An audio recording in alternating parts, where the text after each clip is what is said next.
नमस्कार, मैं डॉक्टर हेम श्रीवास्तव। देश में कहीं कर्फ्यू, कहीं नाइट कर्फ्यू, कहीं पार्शियल लॉकडाउन और कहीं लॉकडाउन के चर्चे। छत्तीसगढ़ में तो 10 दिनों का लॉकडाउन भी जारी हो गया। तो क्या ये फिर से लॉकडाउन के चिन्ह हैं? ऐसी चर्चा चल पड़ी है कि क्या फिर से लॉकडाउन लगेगा। ये जो हर्ड इम्यूनिटी थी, हर्ड इम्यूनिटी कहीं ना कहीं से क्रैक हुई है।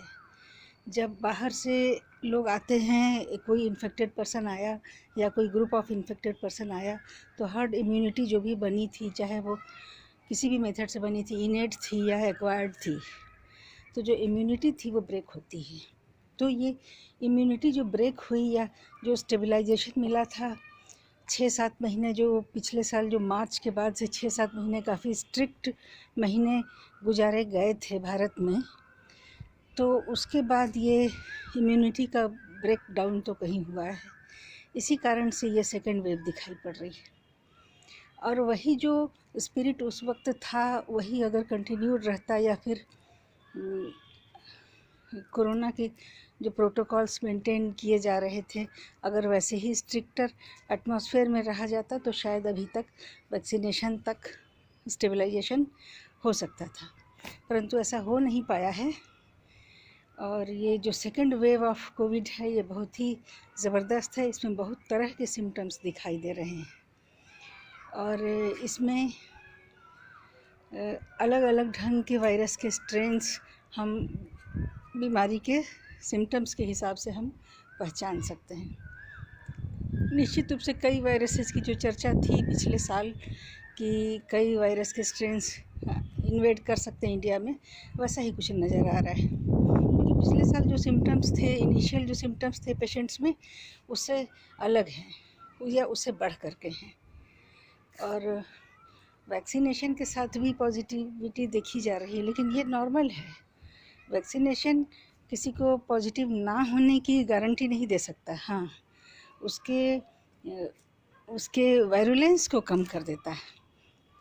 वैक्सीनेशन अगर सही ढंग से लिया गया और प्रोटोकॉल्स माने गए, तो फिर उसके वायरुलेंस को निश्चित रूप से ये कम करता है और एक तरह से जान के बचने की गारंटी हो जाती है, यदि सब सही तरीके से निपटाया गया हो तो।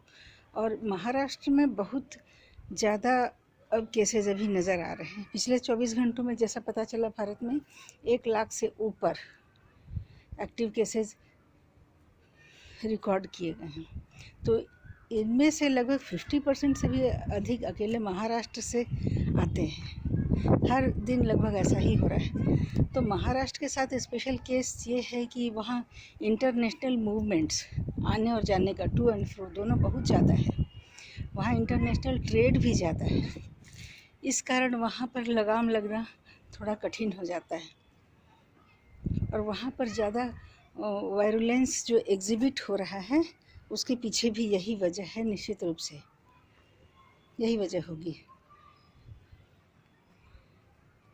तो इसको कंट्रोल करने के लिए वैक्सीनेशन की जो रेट है उसको बढ़ानी होगी और एज लिमिट को भी ख़त्म करना होगा।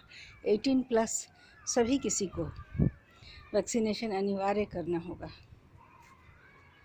इसके बाद ही मोर्टेलिटी रेट बिल्कुल ख़त्म सी हो जाएगी और जो वायरुलेंस फैक्टर जो है वो भी कूल डाउन करेगा।